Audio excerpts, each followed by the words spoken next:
And share screen. And slideshow. Okay. So obviously, I just said it, but I'll say it again. Tension is, of course, created often by what you leave out as much as what you leave in. And of course, this is, you know, even in some of the things that we've talked about, like danger and uncertainty and withholding and those elements, you can also create tension by what isn't said, by what actions people don't take, what danger is, you know, hinted at rather than shown. So there's a lot of ways to kind of use the element of absence or uncertainty to create tension anyways. But at the sentence level or at the paragraph level, we might say, here are a few things I want to make sure we kind of have our sights set on. One of the things I see a lot in manuscripts that I edit, and actually I see it in published books too, and sometimes it works and a lot of times it just clutters, is what I call stage directions. And this is kind of like, or blocking is another word I've heard used. It's when you're trying to get a character through physical space and time. And sometimes just like in your brain, you have to take all the steps just to see it on paper, but then you forget to take them out. So, you know, bad example, he walked across the room, turned the knob, opened the door, then pushed out into the street.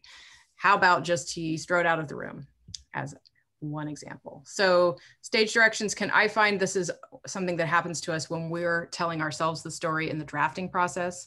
And it's the kind of thing that's pretty easy to get rid of once you're looking for it, but you might not notice it the first time you do it. And sometimes I also find in scenes that we do a lot of action, like small actions when we haven't figured out the bigger action yet. Like we're still trying to figure out what the plot relevant action is. So we start kind of moving our characters around like little pawns on a board until we figure out what's really needs to happen. And then it becomes more obvious. Another hopefully obvious one is mundane dialogue. I'm using that term kind of generally. So I find that what happens is it's like in this effort to create what feels like reality, we sometimes we pad or we put pleasantries in, we put things in that don't really need to be there for the service of plot development, character development. So things about like, it's often I find logistical stuff. So the characters will call each other up. What time do you want to get together? Where? What are you going to do? Like instead, this is where exposition is your friend. They quickly agreed where they were going to meet, summarize it, you know, rather than showing that discussion that isn't really, we don't need to witness that conversation. Same thing, I often find characters at a restaurant and they actually spend the time describing what they're going to eat. Now, there are relevant scenes where discussing food and time and place is important information. But most of the time, you're going to find that it's just getting in the way. It's just fat that needs to be sloughed off. I love this phrase that comes from a book by Jessica Morrell called Between the Lines. It's a craft book. And in it, she says, you know, dialogue should not just be dialogue used for pleasantries, but it should be conversation's greatest hits. And I love that phrase. Even if, you know, you're kind of like, wait, what does that mean? I like the fact that it suggests that dialogue should be memorable, important, convey something. Yes, Mark? You've used the word craft book twice so far today. I don't know what a craft book is. Well, I've written 6 of them, so you do actually know. So okay. Writing craft, I mean writing craft, like how to writing craft. Okay. But yeah, you're right. I'm being vague or general. You could have a woodworking craft book as well. So in this case, I mean writing craft. And some are more how-to and some are more like, you know, Stephen King's On Writing Well or something. I forget what it's called, where he's just kind of like walks you through essays about the writing life as he tells his stories. So conversation's greatest hits. What I like in dialogue is kind of indirect or cryptic dialogue that where people don't exactly come out and say exactly what they mean, but there's a little bit of a I don't know how to describe it.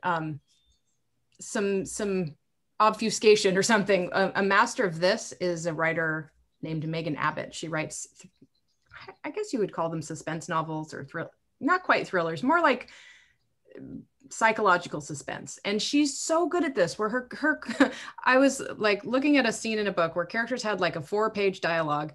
And I realized at the end of it, I didn't have any more information than I had at the beginning, except that what she'd done is built this tension between the characters. And she does this so well, like every single one of her books. The dialogue is always a little bit cryptic. It's like another thing I've heard which I think this came from graduate school. My teacher would say it's like you want one person to be saying yes and the other person to be saying no, psychically, not literally. So if one person's dialogue is, you know, come with me to the store, the other person's dialogue is, I can't.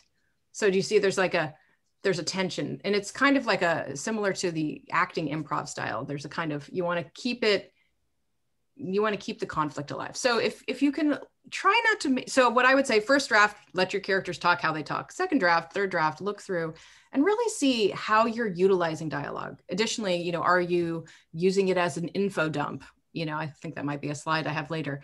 Are you delivering too much plot information in the form of just people monologuing to each other rather than them engaging in action or showing us scenes that unfold? So dialogue's a tricky one. It's hard to get it right. I personally think if you struggle with dialogue, try and pattern characters' dialogue after people you know, whose cadences and word choices are in your inner ear. Like I had alcoholic godfather, there's no way else to put it, who was really kind of an awful person. But when I was a child, I adored him. And he had this absolutely wonderful Arkansas drawl and manner of speech and idioms that you know I had never heard before. Same thing with, you know, my friend from Louisiana has the best idioms ever that I've never heard here, you know, usually in the form of swearing. So if you want to create a character, if you're struggling with dialogue, think about those people you already know and how they talk, and just assure them that it's not really them in the book, unless it is. So I guess I already mentioned this, but let's see what else I have to say here. So too much, you know, I actually am guilty of this right now in the draft that I'm working on, partly because I'm still figuring out the plot. So characters do a lot of walking into rooms and talking to each other for a long time and then leaving. And it's like, what was actually accomplished here? So it's partly I'm using them to tell myself the story.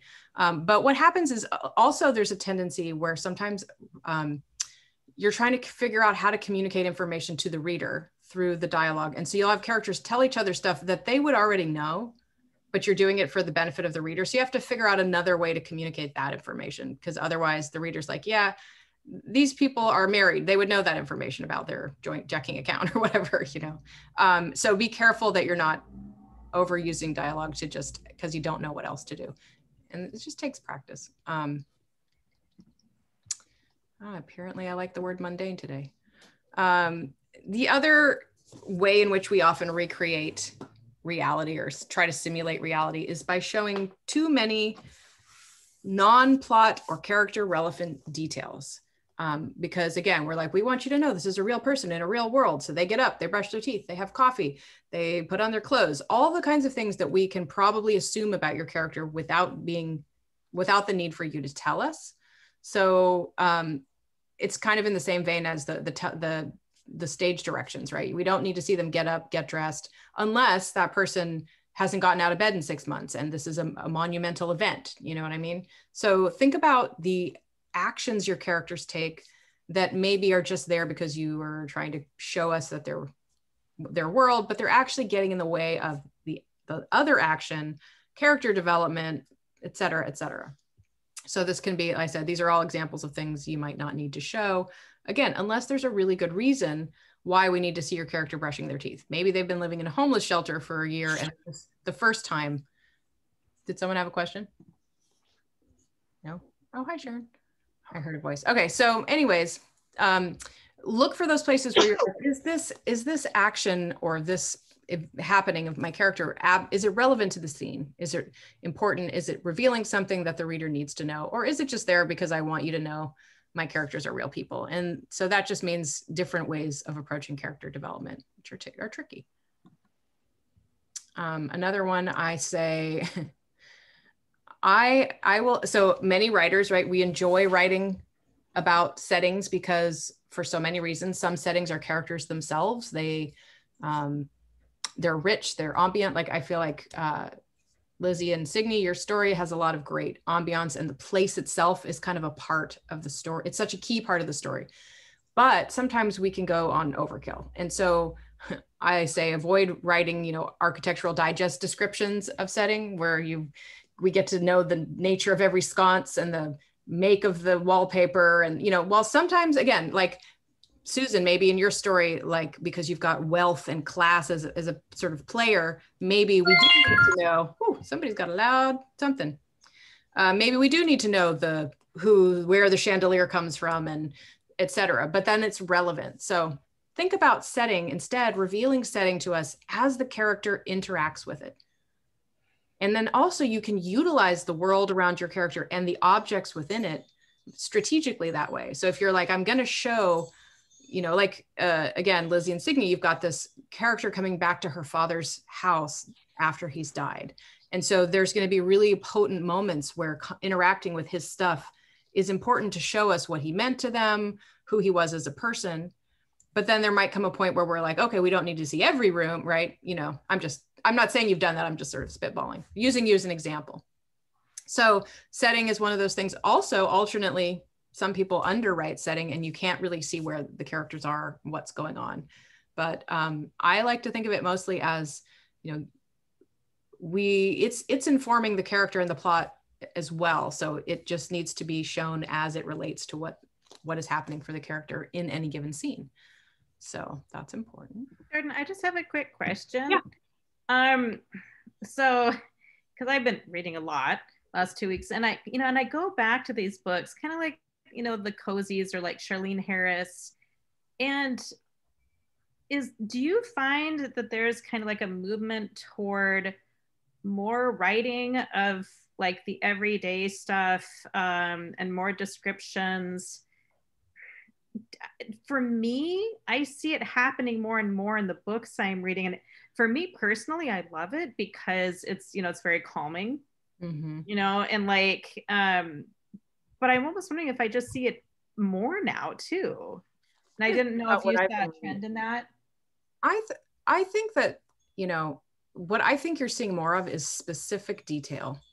What I notice more and more is that writers are getting very specific. And to me, it's the specific detail that makes a scene come to life. It's like, rather than I'll say, like, your character doesn't drive a car, they drive a something Mustang. I'm terrible with cars. Your character doesn't have a garden, they have a wild seedy, you know what I mean? So there's the specificity of detail is what I think you're seeing more of. And then that feels like the world is more fully realized. It's not that there are more details. I don't know, maybe there are. But I do think also, like, if you look at literature from like, in the era of Dickens, it was, you have both more and less. There's going to be like passages that are overkill. And then there's like, wait, how did he get from there to there? Like, oh, he just coincidentally arrived where he needed to be. So there's both like, just like a kind of a moving characters too, almost without concern for the details, and then overkill. But I think what's contemporary is, I do think in general, I don't know. That's a good question. I read a lot too, and I read widely. And I definitely notice specificity. And also look at the places where the writers are putting those details in. Is it after something intense, big? Was there a lot of action? And now they're slowing you down. They're bringing it back to a contemplative moment. So are they doing it strategically? That's the other thing, is that like, you can absolutely get away with, reducing the tension if it's after you've just had a high amount of tension. So, but like I said, I can give you these rules and you can bring me 20 books that break them. And these are, I don't even really think of them as rules, as suggestions, guidelines. Yeah, I'm just trying to work it all out, just trying to see, like, I know what patterns work, you know, and what I find, like when I read, because I wasn't looking for any of this before I read your books, and the craft books. I didn't think about any of this. I know, it's going to ruin your reading for a while. It'll come back to you. I was ruined for a while too. And then now I just enjoy it. Now I just appreciate what works. I honestly think, truthfully, I think there is no single formula for a good book, because you have a combination of how a writer's style is, their word choices. Some writers, like I said, their every sentence is a masterpiece. Like, I read this book, oh gosh, it's by R.L. Kwan. What is that book called? It's a novel. It's The Incendiaries, I think it's called. And every sentence is like a piece of poetry. And I was like, how the frick does she do that? I don't think like that. Like, I can get a good sentence in every paragraph maybe, but not like that. So some writers, but then I would also have to say, I loved it on the sentence level more than I loved it on the plot level, you know, so it's a mystery. So Jordan, are you ruined now, or you have to, I mean, do you always analyze books when you're reading them, or do you sometimes get yourself lost in the story? Oh, I get lost. I consciously don't analyze them unless I'm trying to analyze them for like a writing book. No, I mean, I can't help notice things sometimes. So maybe I'm a little bit ruined, but not enough to, you know, I read a book a week or more, and I'm mostly just like in the story. So when I get, you know, I probably get pulled out when something is not working. Like I notice it more when I'm listening to audiobooks, actually. Like exposition when I'm reading with my eyes doesn't bother me so much, but when I'm listening, it gets really slow. So that's an interesting phenomenon. So anyways, so I'm just going to go over a few more sort of sentence level tips, call them tips, and ways to tighten up your sentences, because, you know, at the end of the day, when you're finally have figured out all the plot and the character stuff, you are going to need to make sure your sentence level writing is good enough for publication. And this is where a lot of writers, I think, kind of give up. Like they've gotten all the pieces in order, and then they just kind of, they think it's good enough. And so they don't put in that final work. And it's hard. It's like, if you really put in the work on your sentences, you can spend a long time doing it. So, so some of the things that contribute to the way our sentences read are obviously word choice, sentence rhythm, the length of our sentences, and the length of our sentences when put together beside one another. So the kind of overall rhythm or flow, you know, just, I would say serviceable prose, not even lackluster. Like sometimes it's just a sentence that just gets things done, but doesn't go anywhere interesting. And I'm not saying every sentence has to be a masterpiece. Things like repetitions of words, whether you start all the same sentences in a paragraph with the same word, or you're like me and you have some word you love and don't even realize it, and the word disgorges in your manuscript 50 times. You're like, what is wrong with me?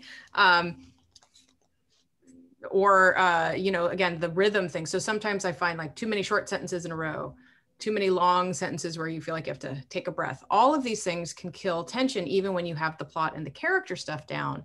You know, I actually feel like you see this a lot in like some of the super famous best-selling authors like Dan Brown, right? Like he's not a good writer of sentences. He's a good writer of story. And there is a difference. And yes, most people will still read a good story, whether or not the sentences are good. I am someone who really does like when the sentences are interesting. They don't have to be beautiful or lyrical, but I feel like when there's care taken, you know the difference. You can just feel it and see and read it. So I like to start by talking about, we might temporarily feel like we're back in high school English. I hope not, but I want to point out some of the things that I am working on and that I like. Verbs is a thing that I've become aware of that now. I know I'm going to get some argument that some people will say, well, you know, everything should just be serviceable, but I think interesting verbs are useful, especially if they kind of work with the character of the story you're trying to write. This example comes from a very quirky little book called Crooked Little Vein. I rifled the jacket for cigarettes, harvested one, and went back to my chair. I swabbed some of the nicotine scum off the window. I love rifled, harvested, and swabbed. They're not even fancy verbs. They're just, I don't know, a little more interesting than what he could have chosen otherwise. Picked out, picked up, you know, went through, you know, he avoids the to be verbs, which I appreciate. My cat is attacking my door. So I talked a little bit about rhythm and musicality. I think that, you know, I think of language as an auditory medium first before but maybe that could be wrong, but I think that we were speaking language and story before we were writing it down, or maybe we were doing both, but I don't know, wasn't there. But I do believe that even when you're reading with your eyes, there's that rhythm and flow, like that inner music. You hear the sentences. In fact, they've done research that shows that whether you listen to words or you read them with your eyes, your brain interprets it the same way, like you're still reading. And I know that I actually kind of hear, it's like I can feel the rhythm of the sentences as I read them. Things that contribute to that rhythm, as we talked about before, sentence length has something to do with it, word choice, other things like alliteration, repetition on purpose sometimes of certain words or images, juxtaposition. It doesn't have to be poetic, just juxtaposition. So putting two unlike things beside one another, those things can create an energy and, you know, an interest. So I love to read this paragraph as an example of not only the musicality of language, but an author choosing words that do what they describe what the verbs are, or they sound like what the verbs are saying. So he says, the world seemed huddled and hushed, and her crunching steps cracked loud as axe wax. It's brilliant because huddled and hushed are soft consonants, and crunching steps cracked loud as axe wax are hard and cracking, and they do what the sentence is describing. And I think that's brilliant. And I doubt that is not accidental. That is definitely on purpose.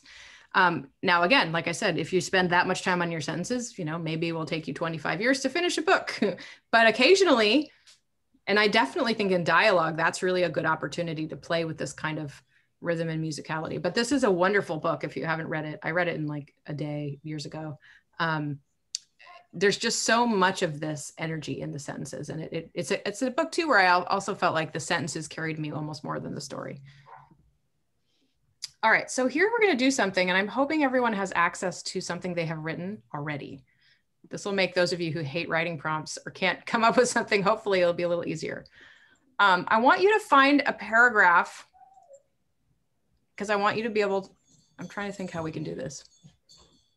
Well, we're just going to do it. I don't know how we'll do the sharing portion, but I want you to take something in your manuscript and see if you can find something that's from a section you don't love, and see if you can just tighten it up a little bit. Can you strengthen your verbs? Is there anything you need to cut? Do you have a paragraph full of stage directions? Do you notice you've got a paragraph where the sentences all start with the same word? Could you alternately, if you don't like that exercise, could you try to write a paragraph like the one I just read you, in which you use the sounds of the letters to create conditions? I forget what that's called. It's not, there's a word for it, but anyways, linguistics majors would know. And see if you can't create that kind of, I want to create a hushing sound, a river running through it. What would that sound like in words, you know? So see what you can find. I'm going to give you like 7 minutes. Go through your manuscript if you have it handy. Or if none of that works for you, see if you can make a list of some verbs that you don't usually use, and it's fine if you have to look them up, and come up with a few. So you have 3 options. Hey, does anybody happen to know, there isn't like a make this screen smaller that I can see, you know, so that I can go into my computer and get if you go to escape, if you hit escape on your computer, it should minimize it. Otherwise, if you go all the way up to the, I got it. Thank you. Did that work? Yeah, that worked. Yeah. Okay. Thanks.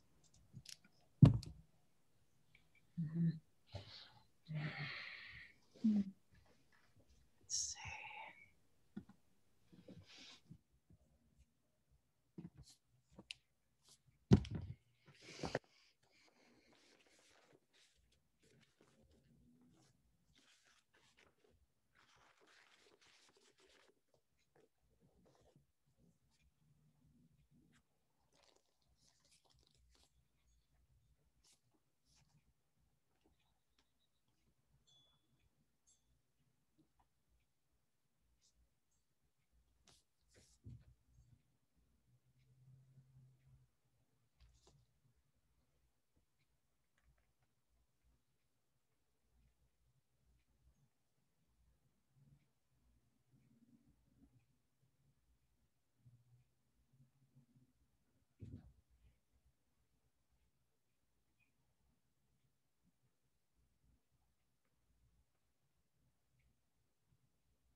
Just about 30 more seconds.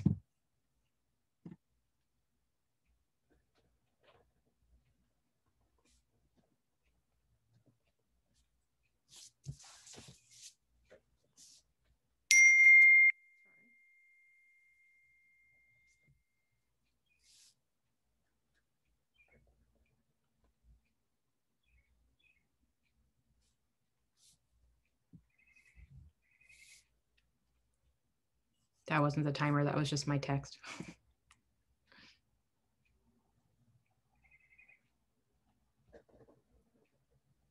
All right, there's the timer.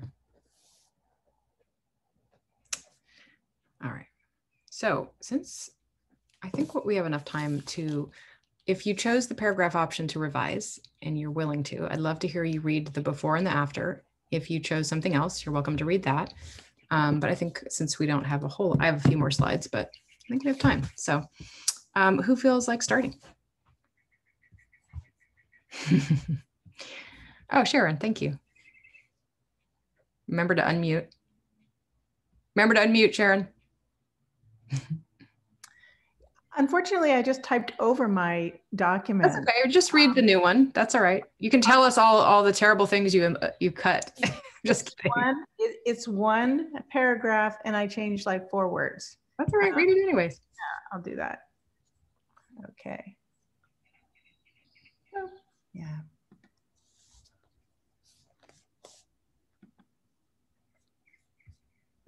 Let's see. Oh, you're even going to show us. I love it. Well, I was, but let's see. Can you see that? Yeah. Okay, great. So this is the paragraph, and I'll just say the words that I changed a little bit differently, okay? I visited her in San Francisco a couple of years ago. First a train and then Uber to reach her flat in Hayes Valley. I walked into a room so filled with art of every kind, weavings that incorporated natural materials, some of which I had scavenged for her, unique furniture made with exotic woods and welded metal, paintings on every wall, remarkable arrangements of objects with no space to spare. There was barely room for her kitty, who nestled into a small spot on the purple couch, in between some woven blankets and velvet pillows. Everything was reimagined. Doors were dismantled and replaced with gauzy material, and the shower curtains were transformed by silky scarves. She was perched on the antique table, rearranging some new curtains when I arrived. I love it. I also like scavenged too. Excellent, excellent work. Oh, yeah, scavenged was already in there, but the perched. I like perched. The kitty nestled into a small spot. Nestled is a great word. I like nestled, yeah, because it's perfect. That's one of those perfect words that sounds like what it is. It is. And then let's see, a couple of, the dismantled rather than taken down. Yeah. So, and transformed, I just had said changed. Yeah, so I love it. For me, that was a great lesson. Thank you. You're welcome. Thank you for sharing. And then don't forget to end the screen share so we can. I will. That was great. Who would like to go next? I can't see all of you now. I think Mark, you had your hand up. There we go. And then Kelly, was that your hand just now? No, but I'll Okay. So Mark and then Kelly. Is that you still want to go, Mark? You're muted, so I can't tell. All right. How do I do the screen share? You know, at the bottom of your screen, there's a green button that says screen. Okay. You don't have to screen share though, by the way. Well, it'll be easier that way. I don't have to emphasize the words. Here are the things I've changed. I was just paragraphs, grab one of my short stories. Stranded, alone, breakdowns, blowouts. It all became the same to her as it had for days. In the humid hot, and here I took out the word place. She ached for a crackling communication, a distant voice or demon mind. It didn't matter, anything would do. She lowered her thoughts and raised herself up, scrutinizing the break between the land and the sky, straining her squint for anything different.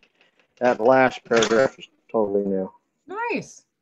I like it. I like crackling communication. I like too the rather than, I like the first few words just being single words, and then there's a longer sentence, and then even that kind of variation is really nice. So thank you. All right. All right, let me get out of that. How do I do this stop share? Yeah, same place where you, there you go. Kelly. I had found just like a sentence or two about the redwoods, and so I just sort of started there and took off from it. Redwoods can survive their hearts burning out and tunnels being bored through their trunks. They can survive this internal destruction because they get water through their surface bark, not up through their core. Like what grief feels like, being hollowed out, disembodied, with your extremities floating you along a foot, then another, while your mind can be anywhere, everywhere, nowhere. In the redwoods of Big Sur, my sneakers sink into the thick layer of dead, wet leaves as I heft my dad's ashes, lighter than I expected, heavier than any gone parent should ever be.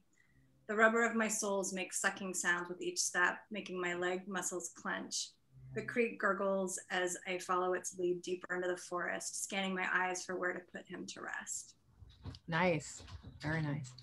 And did you, my brain was a little fritzing out for a second. Did you say in advance what you changed? I had just started with like the first sentence about redwoods, nice. And then I sort of added. I love it. Stop it, Pickles. Pickles. Who would like to go next? Lizzie. Okay. Trying to think where to jump in. Okay. Do you think the Loch Ness Monster is real? I asked my dad. My dad was quiet for a minute. He never rushed to answer anything. After watching some fog drift over our lake, he picked up 2 little milky quarts and placed them in an old tin cup we hid in a knot at the base of the oak tree. Why would you think she isn't real? He asked me, still looking at the fog. Because Brady told me. He grabbed my swing at recess and made fun of the shirt I got from that shop at Loch Ness. My shirt had a cartoon picture of the Loch Ness Monster wading in the lake. My dad kept his gaze on the lake. He didn't make eye contact much like me, but we could both listen so much better that way. Then he said, did he have proof? What kind of proof? That Nessie isn't real. Dad dug around the dirt with his index finger, freeing up another milky quartz and placed it in the cup. I started weaving together 3 blades of grass. No, but he said no animal lives that long. Tortoises live for hundreds of years. Same with Greenland sharks, my dad shrugged. Hydras that live in the ocean don't age at all. So unless Brady has ironclad proof, you keep believing what you believe. Dad turned to look at me while I weave my grass. You might find when you do some more reading and thinking about Nessie, your opinion changes, and that's okay. So I changed around. I like the dialogue. Thank you. I just I changed the verbs a little bit to work on how, because again, we're dealing with 2 autistic people. So I'm really trying to work on like communication while doing things. Mm-hmm.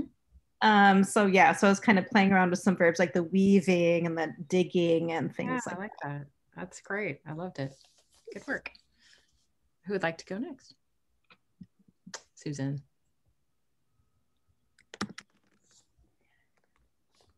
Oh, still muted. I hate them. I wish I could unmute you guys. It drives me nuts. Yeah. Okay. Each day had seduced her further away from who she had been, transforming her past into so distant a memory it didn't even feel like her own. She couldn't count the number of times she'd sunk her teeth into a thick, juicy steak at a Houston restaurant, not giving a thought about who cut it up, who packed it, so it could land perfectly cooked on her plate, or how long they'd worked, or how hard. She'd stopped giving any thought to the young woman she'd been, a scholarship student standing on the wrong side of the glass at a counter in the student dining hall, doling out dinner to sorority girls who never gave her a glance when they took their plates. Greed had a way of creeping up on you, growing on the north side of your soul like moss, while you basked in sunlight on the other side. I love that last, growing on the north side of your soul. That was fantastic. So what did you change? Words? Yeah, I took away, I had further and further. I took away, I had making it to transforming. I added the past part in to make and feel instead of seem. She'd sunk her teeth into the thick thing I had eaten. Yeah, I added the glass barrier to the counter that she was behind. Yeah. I had ladling out dinner and I put doling in. I'm not sure whether that made any difference. You're playing with it is the thing. Yeah. But you have to try stuff out. Sometimes you put something in that's worse and you take it back out again, you know? Exactly. I think ladling is better. I think I like ladling, I have to say, yeah. I like ladling too. There's a lot of L's in the hall and the ladling and the dinner and the D's, and you know, I like the alliteration of that. Yeah, I like that too. That's great. Awesome. Yeah, the green part I took out a she thought. Yes. There's so many little things, dialogue tags, thought tags, you name it. Like when you really get down to it, you could spend hours and hours every day just working on your sentences. So who'd like to go next? How about Diana? Remember the mute? Yep, you're good. Okay, so this is brand new. I just wrote this for this exercise. Night snuck towards her like a hungry cat and pounced when she raised her eyes from the notepad. Time evaporated and reconfigured itself. The hands of the clock lurched forward, and evening coalesced around her. Time to assemble a meal. Beautiful. Back to that specific details and that kind of contemplation we were talking about, Lizzie, earlier. Right? I love it. Thank you. I like the immediacy of the word pounced. Yeah. The way that word flows, which starts with a P. Yes. Pounced. It is like the launching of the cat and it's flying through the air and then it lands. Pounced. That's a good point. See how magical language is? Somebody made a post complaining about when did people start saying I'm loving things instead of I love it. I'm loving this. And I was like, I like it. It's active, it's exuberant. And so it's funny how these things can be so particular, you know? There's always somebody complaining about something online. Okay. Rabia, what about you? Remember to unmute though. I just changed some words. I don't know that I have that much here. Her feeling of shock was surpassed by her feeling of aching aloneness. She was on her own again. While in the fetal positions, she stared at the sun through the window, slowly sinking below the horizon. Her breathing slowed and she shut her eyes. I love that she feels alone and the slowly sinking of the sun feels like almost like depression coming over her, you know? That's beautiful. I loved it. Thank you. Thanks. John? Any luck? Yes, not a thing. I worked at it, but I wouldn't read what I've got. Okay. But you did work on it. Yes. Yeah. Okay. Signe? I was off getting a migraine med. So I'm sorry. Hopefully it's staving off the migraine. Oh yeah. Okay. All right. Well, so I hope that you've got an idea though, like that when you do finally get to the sentence level stuff, there's so much you can do. And like for me, I'm writing a draft. I'm writing a fast draft. It's, I'm just writing every day. I'm writing the story. And like a friend of mine was like, well, that's fast. And I was like, Yeah, because I'm not working on the pretty stuff right now. I'm just trying to get the story told. I'm not saying I'm done with it, you know? But one of the things that's bothering me the whole time I'm writing is that the sentences are not good. But sometimes I write like that where it's slow and the sentences come too, but right now that's just not how it's coming out. So I'm happy to know that down the road, I will get back to this. I just have to say that I just finished taking a really great class called Beautiful Sentences, and it was on the Great Courses. It was wonderful. 24 classes about sentences and sentence structure, if you can imagine. And it was a fascinating class. I loved it. It wasn't boring at all. Yes. And it's amazing. This guy just specializes in historical and what people write sentences different ways in different centuries. Yes, that does sound great. I'd love to see the link for that. I have a recording also of a friend of mine. His name's Stephen Dunn. He's a poet. No, he's not a poet, actually. He writes prose, but I think of him as a poet because his prose is poetic. And he gives a sentence workshop that is one of the best I've ever taken. And I have a recording if you'd like to see it. And he comes at things just very differently than I've ever seen taught. So if anyone wants that link, let me know and I'll share it. Okay, so then we're gonna do one more exercise. I think this one's fun, maybe you won't, but oh, sorry, this says cliche buster here. So cliches, right? They pepper our work, sometimes whether we want them to or not. And they are, so here's the thing, when the cliches come within the narrative voice, that's when you want to get rid of them. Sometimes characters speak in cliches, and that's okay, because if it's true to who they are, that's totally fine. So if your character has a cliche dialogue, that's okay. I mean, within reason, there might be someone who says after a while it gets tiring. So what I want us to do is everybody to take one cliche and rewrite it so that it no longer reads as it does here, but has the same general meaning.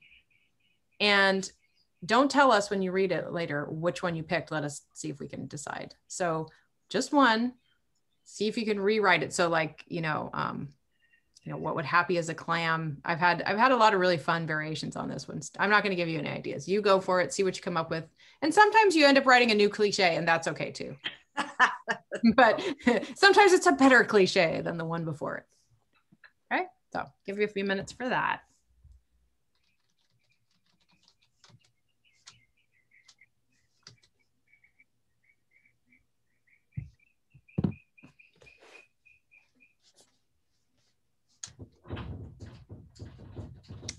Pickle, stop it.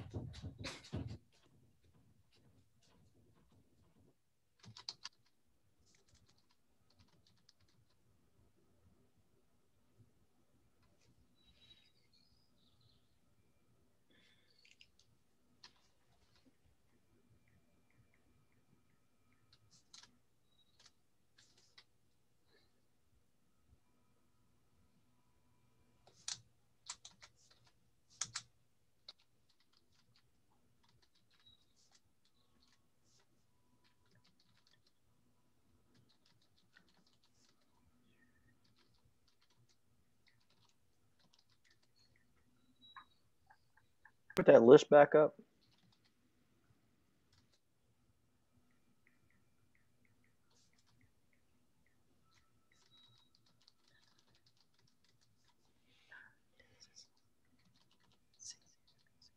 Sorry, I muted myself because the cat's being annoying.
Keep being muted. Let's go around, read yours. So you didn't hear the timer go off this whole time. I'm like, timer's done, talking to myself. Sorry. Finish your sentence. I'm such a dork. When you have finished your sentences, go around and read and not tell us what cliche you picked. All right. Anyone ready? Can I say? Oh, John. Oh, who just spoke? Everyone spoke at once. Who just spoke? You're pointing. I can't tell who you're pointing at. John. Susan spoke first. Me? I said John. Oh, okay. John, since you rarely have something to say, why don't you? All right. Let's see. Rainbow wrinkled grin. Say again. Rainbow wrinkled grin. Rainbow wrinkled grin. Ooh, I like that. So what do we think it is? You guys need to see them. You see the list. I would say happy as a clam. Yeah, I would too. Love it. All right, now Susan. Well, can I say one thing first? And one thing first. It took me almost 3/4 of the time not to think of other cliches. Hard. No, it's really hard. I was always in this cliche mode. What, John? John, you had last thought? Just one more thing before you get, when you figure out what it means. I would like to know what these cliches actually mean. Some of them I have a general idea about, but I'm not sure. I mean, we can all take our own interpretation. Is my attitude. Just happy as a clam is, it's pretty strange, isn't it? You're just happy. I don't know. Rabia, you're muted. I see your finger though. I happen to know what happy as a clam is. Okay. It's really happy as a clam at high tide. Oh. Because that's when it gets covered and doesn't get. Yes. Nice. Okay. So it's a reflection of maybe being in your element, or, we could all argue what they mean. All right, Susan, go for it. A landscape devoid of the indignities caused by man. Ooh, a landscape devoid of the indignities caused by man. I have to look at them again. Got it. I think. Anyone else? Here, I'm gonna pull them back up so we can. I've lost my spot. Okay, say it one more time, and now that they can see him. A landscape devoid of the indignities caused by man. Right as rain. World is your oyster. I would have gone for pure as the driven snow, but that's the one. I would say pure as the driven. Yes. Yeah. And then I had two other cliches. Untouched by human hands and smooth as a baby's bottom. I couldn't get away from that. It's hard, right? Good work though. It's really hard. Okay, who wants to go next? One question. What is the driven snow here? I'm pure as snow. Driven, does that mean something like brand new? Yeah. So I think it means like it has just fallen. Yeah. Or like, because I think of it driving rain, maybe driven snow is like windswept snow. I would think, it has that look like the wind has blown it. Yeah, maybe. So very pristine and unmarred. Yeah. I like that. Thanks, Susan. Who wants to go next? Of course. Okay, Mark. I can't see all your faces because I'm in gallery mode, so you can just say it. I'll go. Okay, this is from my novel. Grace told folks he was a different sort of child of the Lord, not touched by sin, not taken much to shaking hands or looking at folks directly. Obviously, he was a disabled, mentally challenged man. Mm-hmm. So obviously, had I thought more about this, I would have removed dumb as a post, which is unkind and ableist. But yeah, right. So we're describing someone who's not real bright. Good job. Annie, would like to go next? This is Sharon. I'll go. I did a few. Okay. I was just kind of going one by one. So dense as a diamond. And all is yours for the asking, and asking your all. Pure as a mountain stream. Delighted as a dappling duck. Oh, I love that one. The duck. That's great. Those are fun. It's fun to write these, I think, or maybe not, but I enjoyed myself. Who would like to go next? Diana, Kelly? I'll do it. This is a really easy one. Wrong as drought. Ooh, I like that. I like that a lot. Yeah. Good. What, does anyone know what that means? The right is rain? I feel like it's a farmer's phrase, you know, like things are good when there's rain on the horizon, but I don't know. Does anyone know? We need a, Yeah. What is that? Word etymology expert here, or phrase etymology. I'll tell you, it was hard. I think it was hard because we all try to avoid cliches, and we try to block those out of our brain, and so to look at them I know. and reel in horror. I know. And then also to realize that to say it in a new way can not be as easy as it seems. All right. Okay, what is rain means in good order or in good health, satisfactory. He was very ill, but he's right as rain now. Yeah. But I wonder about its origins. Yeah, we need a word origins expert. Yeah. Yes, I don't know what rain has to do with that. I I can understand being right. That's why I think it's a farmer's term, or has something to do with, you know, like. Yeah. I mean, think about how many people like rain. Oh, here it is. Rain. Right as rain originally meant straight in direction. Oh, not at all what I was thinking. So it's almost like that's like a engineering term or something. It means straight in direction. Okay. See, there you go. All right, let's let Kelly go finally. I keep trying to let you go. I don't think I did this right, but it just came out as a couple lines of dialogue from one person. You're like a clam yapping its big derpy mouth, blah, blah, blah, trying to show off how happy you are at a party. Just go home already, shut your shells and cry. We know that's how you really feel. I love it. I love it. You turned it into some good dialogue insults. I love it. That's great. Thank you. I got one for the world is your oyster. Okay. The world is your oyster, full of snot and slime and salt. Ugh. Yeah, exactly. Not the typical understanding. I had to do it. That's fine. Thank you for putting that in our heads. What about Signe? Have one? You're muted though. Okay. Well, I didn't know if we were supposed to pick one from the list. So that's fine if you came up with your own.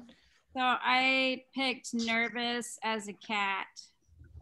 And so first I said the news made her feel like she was nervous as a cat. And then I changed it to her chest buzzed as if the news had knocked a hive full of angry bees loose inside her rib cage. Ooh, nice. Good. Excellent. Excellent work. All right, Lizzie. I feel like you're wearing a crown now. Your ice packs are like a... Let's call it a crown. I'm good with that. I like it. Yeah, nothing came to mind, but I'm enjoying everybody else's. They're so much fun. I love it. In a larger workshop, like when I teach like 40, when we used to do things in person, remember that? Like 40 or 50 people, we'd go around the room and do multiples of these. And so just eventually we were all laughing because they just end up being funny. I don't know why. All right. Good work on the cliches. Nope, that's it. We're not going to do that. So that's that. So let's take our 5-minute break and then we will finish up by going over Diana's piece. So I'll be back. Diana, you're gone now, huh? Okay. I'm here. Oh, you're muted though. I just wanted to tell you, I really wanted to read your piece.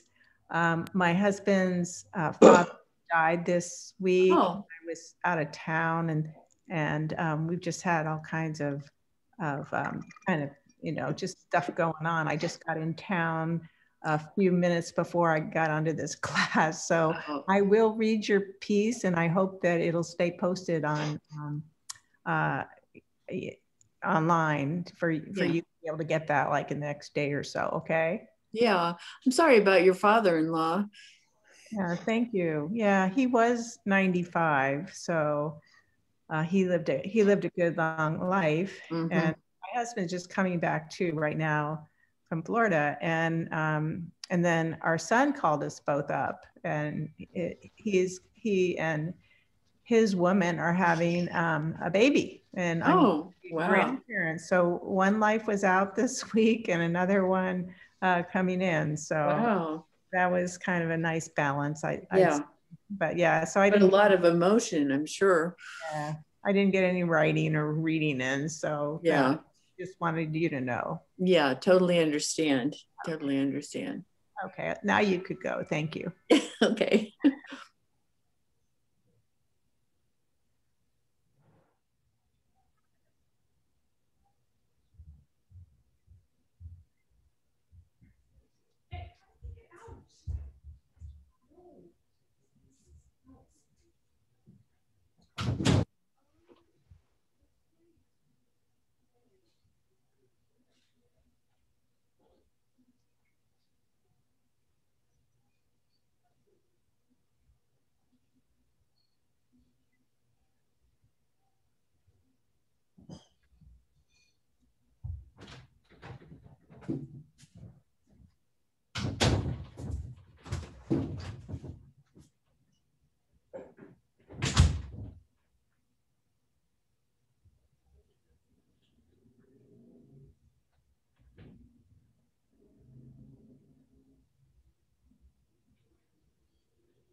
Mark, you got all your supplies. I've got them ordered. My ship will be here Monday, and a lot of my tools will be here Saturday, I think. A lot of tools.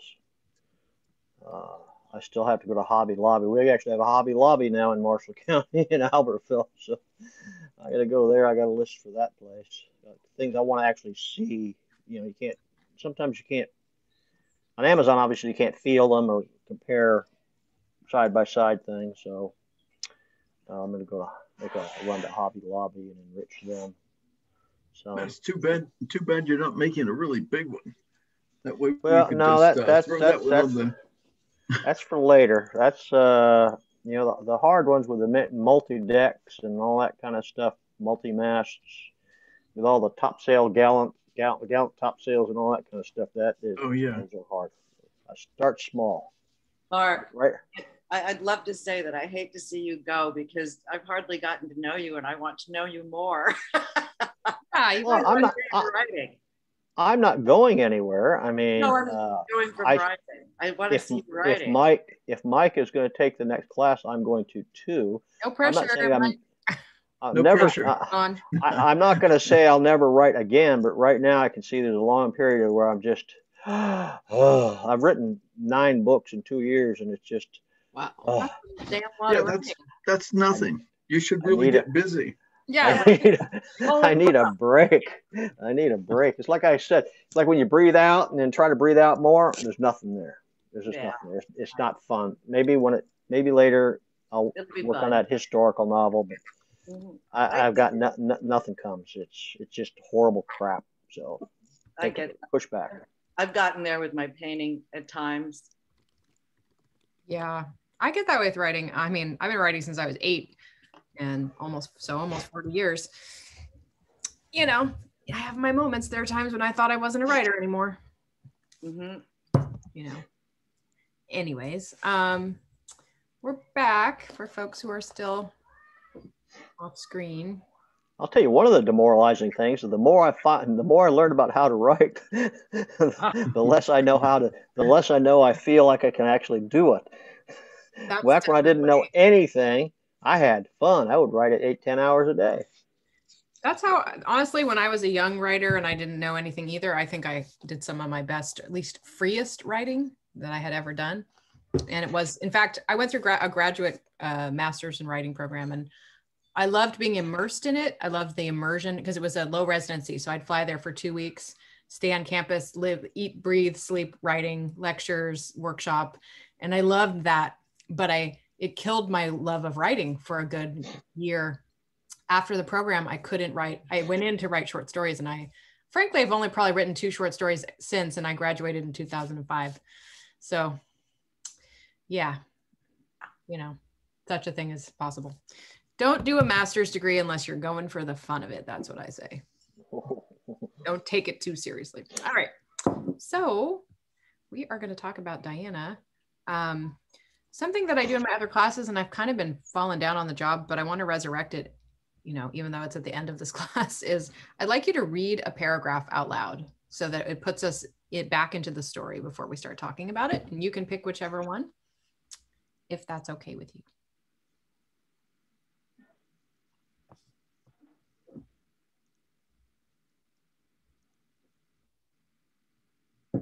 Okay, I'll just start with the first one. That's the easiest way to go, I guess. I wouldn't call them silver linings to the COVID-19 pandemic. They're more like side effects or mysterious messages, if you happen to believe in such things, which I do.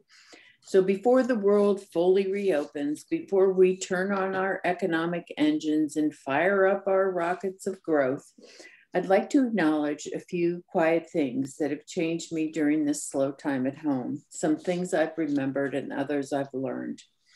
I apologize in advance for my references to times past, especially the 70s. They just kept coming up in my mind and saying, I told you so.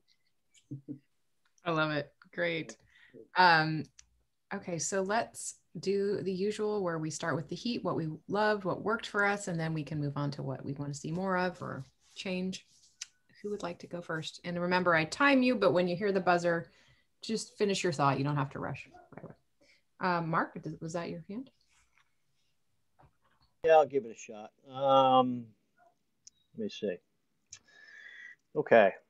When I read nonfiction, I generally read to absorb presented facts. Beyond that, I feel under-equipped to critique the structures, rules, and styles in the forms of essays. But I have more to say. I'd like to note the use of the ethos, pathos, and logos in the piece, which are argument forms, that fully surrounds the reader in the presented argument. Reading this, I was of 2 minds. I felt sad for my fellow human beings, and at the same time, I'm glad I'm not surrounded by them. Even though this seems to be a full-throated appeal for understanding, the persistence of the singular I and personal epiphanies places it for me squarely in the carthetic realm, a pathway for others to find. I really empathized with Diana's piece, and that's all I got. Mm-hmm. Nice, thank you. I want to read a quote actually before we keep talking about it, from Philip Lopate, who is kind of seen as a master of the form, though I think there's a lot of essayists who are better than him, but I like his quote, which is, The essayist attempts to surround a something, a subject, a mood, a problematic irritation, by coming at it from all angles, wheeling and diving like a hawk, each seemingly digressive spiral actually taking us closer to the heart of the matter. Even though I'm going to say more later, I just wanted to say that that quote kept popping up in my head the whole time I was reading your piece. And I felt like you exemplified that quote beautifully. Who would like to go next? Susan. Yes. I really loved the way the narrator moved what she was saying into the personal realm. An example of, while recently eating my lunch, I found myself thanking the bees for polluting the plants is one example of what I really liked. It was a wonderful journey to go through this essay as the narrator talked about how she lived her life and then moved us through what she had discovered and then what intrigued her about what she discovered and how she decided to start was inspired to look at something else. And I guess that harkens back to your comment about a good essay. Mm-hmm. And to me, it was so well done because, the things that, the quiet things you learn, the slow down, the rambling widely, remembering to be free, considering the consequences of your actions, and simplicity, were all laid out in this wonderful path throughout the whole story. And the wrap up just worked really, really well for me. Let's see, I have some other things written down and I can't read my handwriting now. But a lot of my comments, I think, about what I really resonated with are in the document. The only little thing that sort of got me was there were parts of the excerpts from other authors that I kind of wanted to hear more in the narrator's voice for a while. Very few, but just every once in a while, maybe a paraphrase to bring me back into the personal. I just loved I wrote down here, I loved there was a humbleness and honesty about the essay because of the personal to me, that wasn't self-deprecating, which you get a lot sometimes in personal essays. And so I thought that was really successfully done, that honest humbleness of it, and showing the changes as the narrator took time to read and follow the thread, which is follow the thread theme that's also in the thing, of her own journey of discovery. So I mean, I loved the piece. I thought it was very, very successful. Nice, thank you. Who would like to go next? Sharon. Well, Diana, I told you that I wasn't going to go, and I explained to you why, but then I remembered that I actually read the piece as soon as you read your first paragraph. Like as soon as it was posted, what I did not have time to do was to go back to Google Docs and to write comments, and nor to read it a second time. But this is bringing up my memories of my thoughts when I read it. And everybody has said this in different words, but your essay really unfolded as you went along, and it became richer and richer. And I remember liking it more and more and more as it went through. I just became more and more engaged as I read your essay. I do remember that at the very beginning, I was a little bit, it wasn't as smooth to me, the introduction, the way that you did the introduction. I can't remember the details of why that was, but I do remember that that was my reaction. And then when I got started reading the whole body of it, then I got really taken into the unfolding of your development.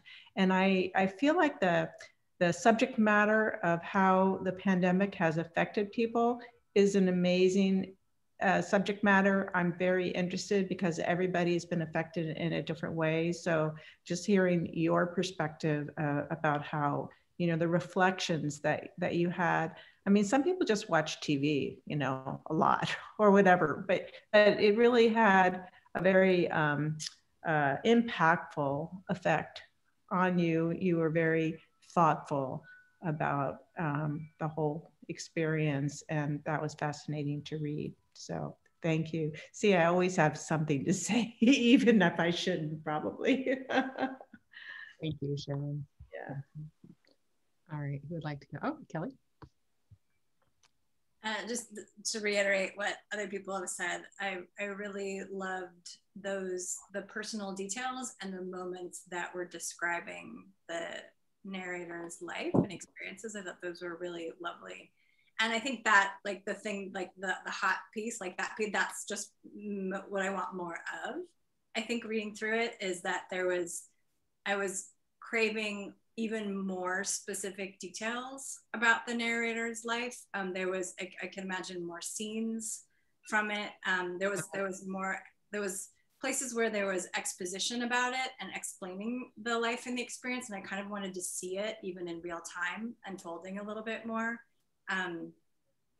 Also, someone mentioned something about the beginning. I wondered about rethinking where it starts. If there's a way to start it a little bit more in the story or a bit more in sort of the experience of the narrator, and then potentially weaving in some of those first few paragraphs as needed. And especially at the end where it talks about the slower interactions, that's where I was like, I want to see that. Like, what does that look like? What is a slower interaction in this narrator's life? And how does that compare with, say, a faster interaction, which was pre-pandemic?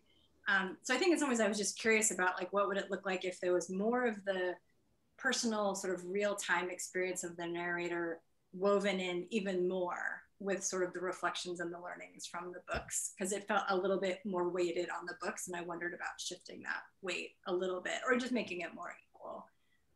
Yeah, so I think just scenes of more before and after, and it talked about the simplicity too at the end, and that was another thing I really wanted to see. Like, what does that look like? How does that manifest in day-to-day kind of interactions or activities? And what did the non-simplicity look like before? I felt like seeing that in like, and obviously because the details where the life is described, they're so rich, like that line about the bees. Like, I just was like, yes, I just want more of that to fully sort of understand the situation. But it was great. Thank you. Thank you. Who would like to go next? Oh, Lizzie. Yeah, I want to go after Kelly because basically everything Kelly said, I was agreeing with, and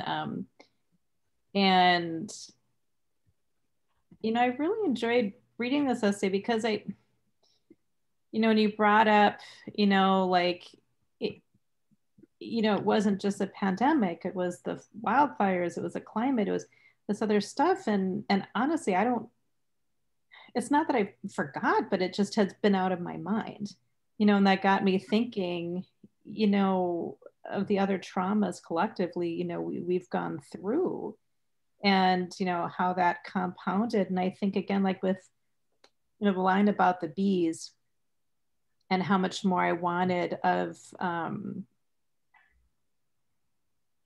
almost, I don't know, to equal it out, but just to kind of center us more, with all this other stuff going on. And then having, you have such a good voice, such a powerful, voice that calmed me. And so with all this other stuff going on, I think more of your voice can help kind of balance this essay out. So I, really look forward to more of that. And thank you. It was great kind of, reading all these excerpts and, and all of that, and taking that journey with you there. So yeah, got it. Thanks, Lizzie. I'll go. Okay, Signe. And then Signe and then Rabia. Sorry. Yeah, so I'll just echo what Elizabeth said and what Kelly said. And, you know, we've had enough weeks together now that I have, in reading your piece, Diana, and I read it several times this week and thought about it. I could also think about my experience of you in class. And so that was I really liked having the ability to do that. And, you know, there's so much in this essay that I respond to, and I can relate to, I can, you know, agree with, and I always appreciate, you know, pulling in different authors and quotes and weaving that in. And the essay really reminded me of kind of a braided essay where, you know, where there are like three components. You have the quotes of authors, you have your personal experiences, and then you have, you know, these, what you describe as the greater experiences of the outside world. And so I'm, you know, it's not, I think you might look at kind of the braided essay and see about maybe arranging it that way. I think for me, okay, I, like Kelly and Elizabeth, I wanted to go deeper. And I wrote a little bit about this on the Google Doc, but I think this could be a much, I don't want to say better, but different, but a much more relatable piece if we can, if you as the speaker, you know, if you feel like it would work for you to go deeper. I wanted to know what are the, you know, as to echo Jordan, what are the fire stories of this speaker that happened during the pandemic? You know, I mean, it doesn't, you know, people have so many different experiences. There are people who lost loved ones, people who had food or housing insecurities, all kinds of things, right? But, you know, and so we have kind of, you know, these big things that happen, but also, as Elizabeth referenced, this collective trauma. So even if a speaker or author doesn't have, you know, those experiences, still that experience of being in the home, you know, experiencing that trauma. I think like Kelly said, and Elizabeth and maybe someone else, the specifics, more specifics, really, you know, moments in which these hit the author. What were those? So I felt like while, you know, I didn't disagree with anything and I could relate to a lot, I feel like this is the surface. I feel like we're at the surface. And I would love, in fact, to read, like, if you were into that, taking and just kind of trying to go really underneath, you know, and weaving that in. Because I can, you know, knowing you from class, I know how thoughtful you are and what a deep thinker you are. And it's clear from what you know, the authors you quote. And I think there's more that I'd love to see. So thanks, Signe. All right, Rabia.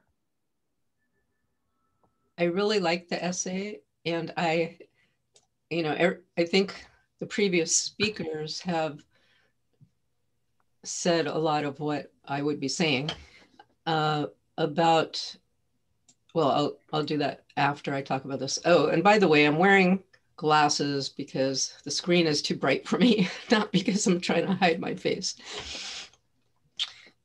And I thought that there was a lot of research that went into this. So I don't know if you had some kind of degree in all this, because it just seemed really well researched. And the quotes were very pertinent and were reminders for us about the planetary change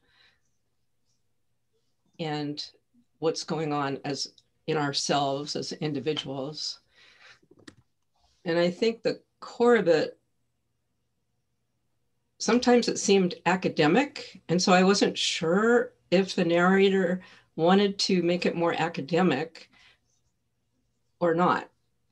And so the core of it for me was that the humans always need reminders of how to be present and how to have the religious feeling without the religion, which is what was stated in the essay. And to me, that was a really important sentence right there, because slowing down, being present is how people come in contact with nature and come in contact with the world and each other in a deeper way.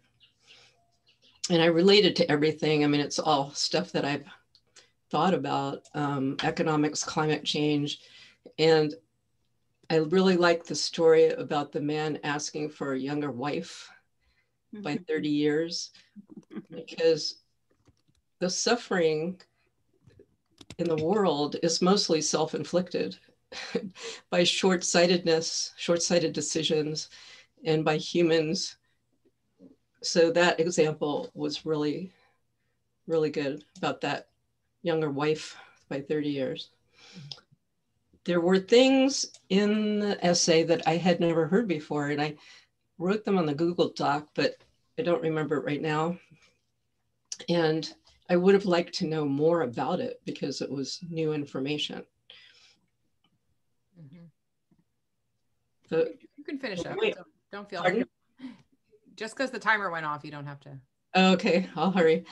So I agree about the closer connection with the author. And if there were more personal things, I like the quotes, but maybe making it less academic and more personal would have really made me feel more connected with it. And I like the fact that the narrator talked about the relationship with land, and it tells us about how out of touch humanity is with nature.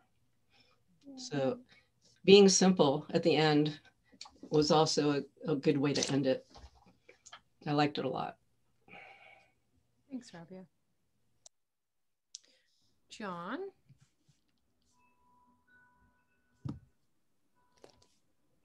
Okay, I kind of enjoyed this one, and the reason is,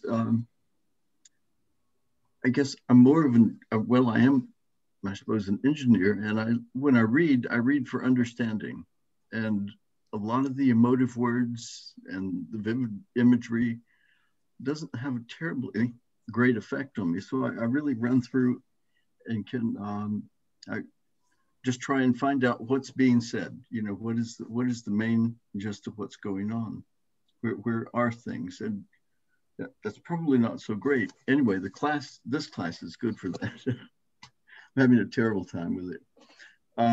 Yeah, I broke the story or the essay down into a number of parts that I was able to, I guess, parse as separate sections. And one thing that I would like to have seen was you talked about a thread of my truth. And that seemed like a very good thing to link each one of these little elements together. If you were a good transition to go from one section to another section. Let's see. Oh, one thing that I noted was use of the word maybe, which is kind of, you're giving your reader a chance to argue with you, which may be good. I'm not sure how that works in an essay, but if you just state something, you can make sure they don't have that option of going off and thinking against where you're trying to go. Let's see. Oh yeah, one more section that I thought you mentioned the new excitement about living life at the end of the essay, and I would like to have seen what that meant more in terms of I knew there were things like simplicity, but an example of how things were more simple. Things slowed down. Well, yeah, just some examples about the new excitement that you had, because that was kind of an interesting thing which didn't get talked about later. And let's see. You said you would like to acknowledge the few quiet things that have changed me. But I wasn't sure what the quiet things were.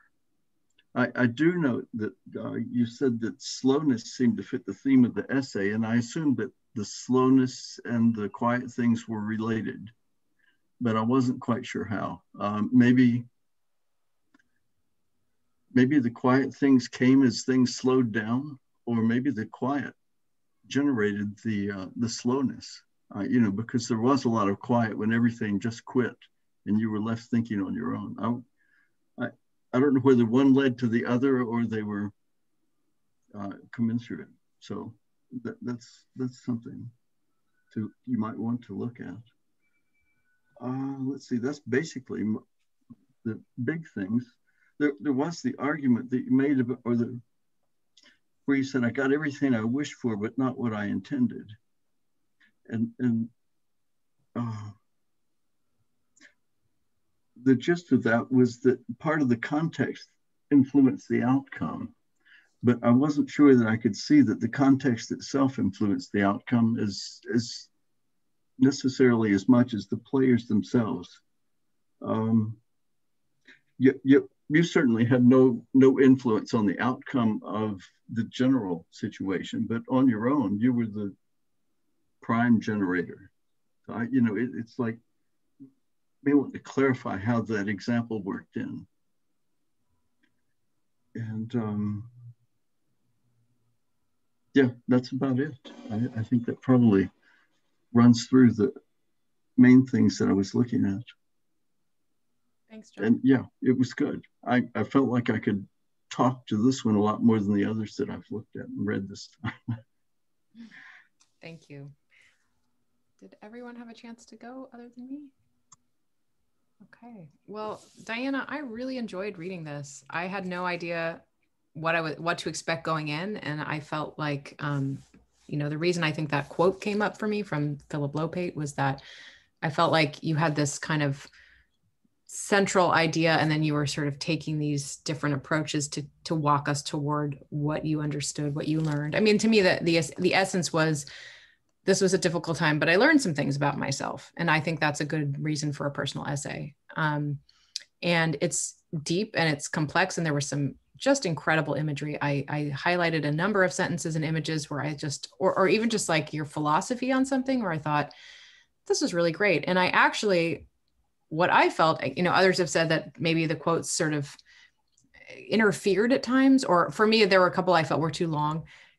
The reason for me was that I felt the narrator's wisdom was equal to the people she was quoting. It was almost like the narrator felt she needed the validation of those quotes to back up her own wisdom. And yet I didn't feel she needed them, at least not in depth, like a sentence or two here or there, totally fine. So it was like, for me, I got this sense of like, trust your wisdom, trust your voice as a writer. You have something to say. And what these people have to say, sure, it illustrates it, it validates it. To me, it actually just showed what kind of a reader you are. I was like, oh, she's very well read. She has, these other resources at her disposal, but I really trusted the narrator's voice. And like others, because of that, I wanted more of the narrator because I liked her, trusted her, felt she had something to say. And I think essays are hard because you are forced to carve out,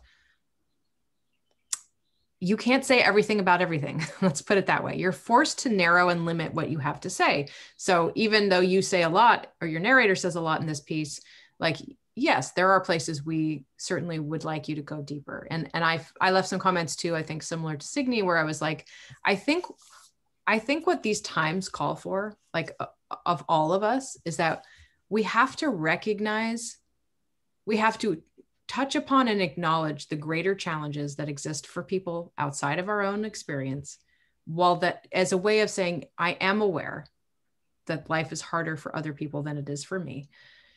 But that doesn't mean you can't then go into your own experience, but you just have to say, it's like that. I heard that statement that, let's see if I can think of it, we may all be in the same storm, but we're all in different boats. Right. So the pandemic has hit us all differently depending on where you were to begin with, your privilege, your socioeconomic status. So, but you don't need to make this essay about all of that. But what would be useful, I think, is just to touch upon it in places that I recognize that, you know, in my situation, I have been able to take time and reflect and slow down, and that I am lucky to do that, right? I think if you just touch upon that, then it will have that feeling of, yes, I recognize that some people haven't had that opportunity. But that to me is not the essence of the essay. That the essence of the essay, and it's funny because I've been reading Robin Kimmerer's book as well, Braiding Sweetgrass. I've been reading it like an essay a night, so it's taking me quite a while. And there is something similar, I would say, in there's a gentleness that you and she both have as writers, and a care for the detail. And like I have this sense that you care deeply about the things that a lot of people may not think twice about. And so that, I think that's what all of us want more of. We want more of that narrator. And I would say less of that need to validate her experience through the quotes of others, because her voice is valid and important. And I loved it. I really loved it. I loved your voice. I highlighted lots of sentences, and I felt that she was an authority on her own experience. I didn't need, and that's not to say, like, I don't think you have to get rid of all the quotes. Just, I would shorten them and kind of summarize their essence, like get to those 2 or 3 sentences in every quote that are the heart of what you're trying to say. And then it feels more like you're just kind of embellishing or bolstering your own experience. But I really think there were only maybe a couple places where I felt like those paths that we diverge in an essay on different paths, where a couple maybe went a little too far off the path. Like once we started talking about climate change in the world, like I wanted a touch of it, but I wanted to come back to your narrator's experience. So well, we're giving you a compliment. We're saying we want more of you, which is so great. And I really enjoyed it, and I'm going to read it again even after class, because it spoke to me, and I think it could speak to a lot of other people. I think we just have to get that, like, a little bit of that global reality in there about, like, you know, yeah, there are people who had to work extra hard during the pandemic, who didn't have any opportunity. And so in a way, to me, that was part of the context. Like, as a result, I'm going to take this time that I've been gifted to be quiet and slower and utilize it to get some lessons out of that. So thank you for it. I really enjoyed it. And now we open it up to you. Well, thank you very much, everyone, for your comments. You know, it's kind of an interesting experience to get this feedback. And I really appreciate, you know, the thoughtful ideas that everyone has. And the compliment that you would like to hear more of my voice. Because I will say some of these things that you touched upon were things that I grappled with when I was trying to write this, because I'm not a person who's really, you know, who wants to reveal my inner, you know, self to the world kind of thing. And, you know, I even felt like I was taking a little bit of a step beyond my comfort level to do what I did in this essay. And I'd like to be better at that. I'd like to be able to not be, you know, afraid of revealing myself in this way. And I did feel that, you know, I'm not an expert. I don't have an academic background in this. I don't have any credential that makes me, you know, an expert in any of it. I have done a lot of reading, and it's reading that, you know, anybody could do, you know, go to a bookstore and pick a few books that look interesting. But, you know, so I think I do feel a little bit, you know, I worked a little hard on trying to make sure I was really getting some of the facts correct about the, you know, relationship between the environment and the pandemic and that kind of thing.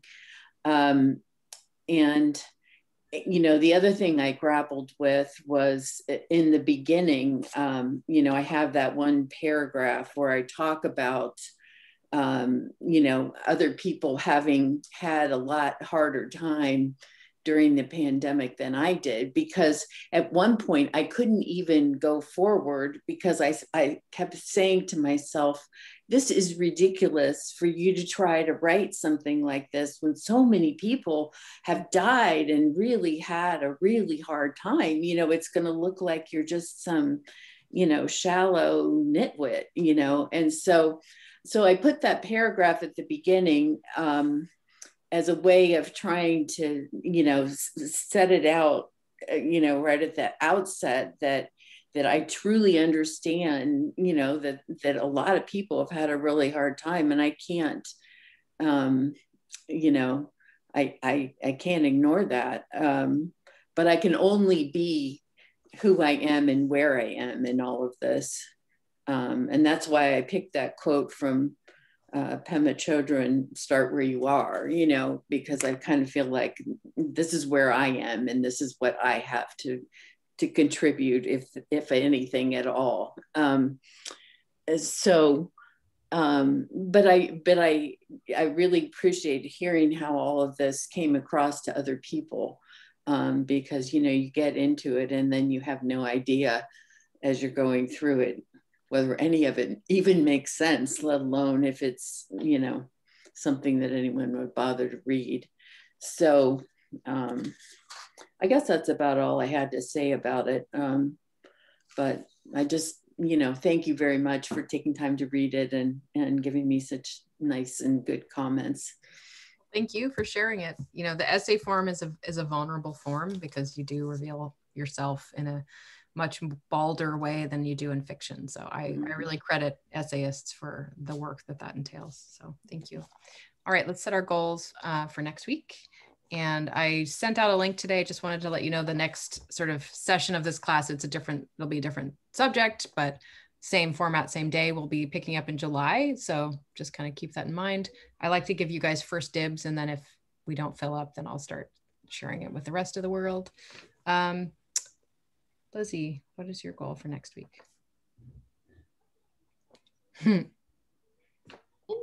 Reading. Okay. If writing gets done, bonus, but reading. All right, I like it. John. Still muted, my friend.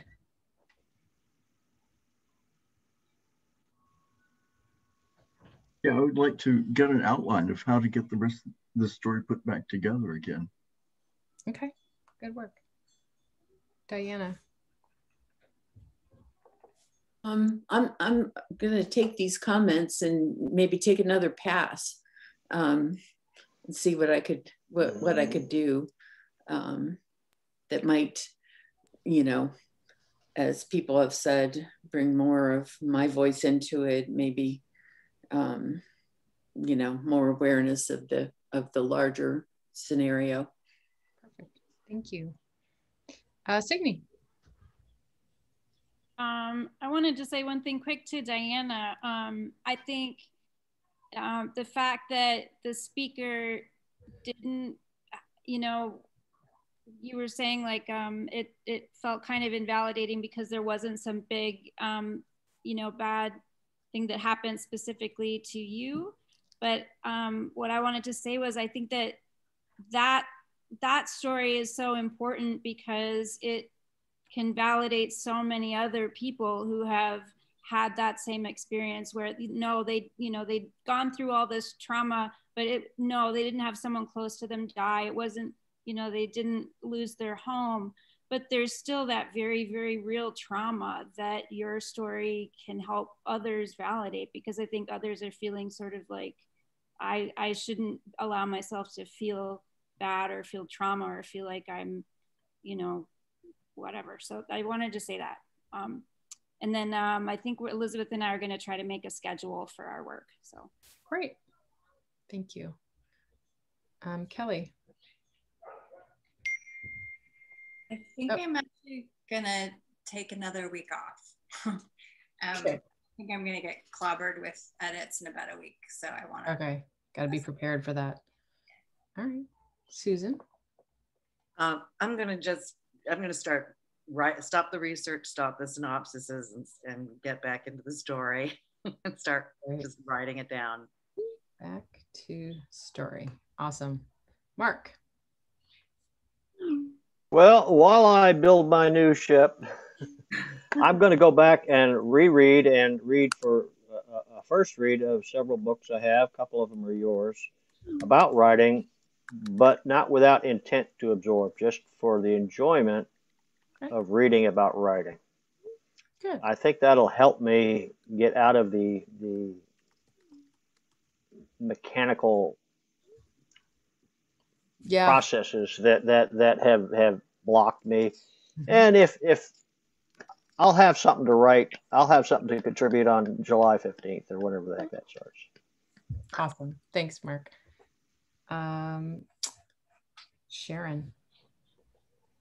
Well, I'm really inspired by our exercise early in this class and I'm going to go back and see if I can come up with some substitutions for work that I've already written.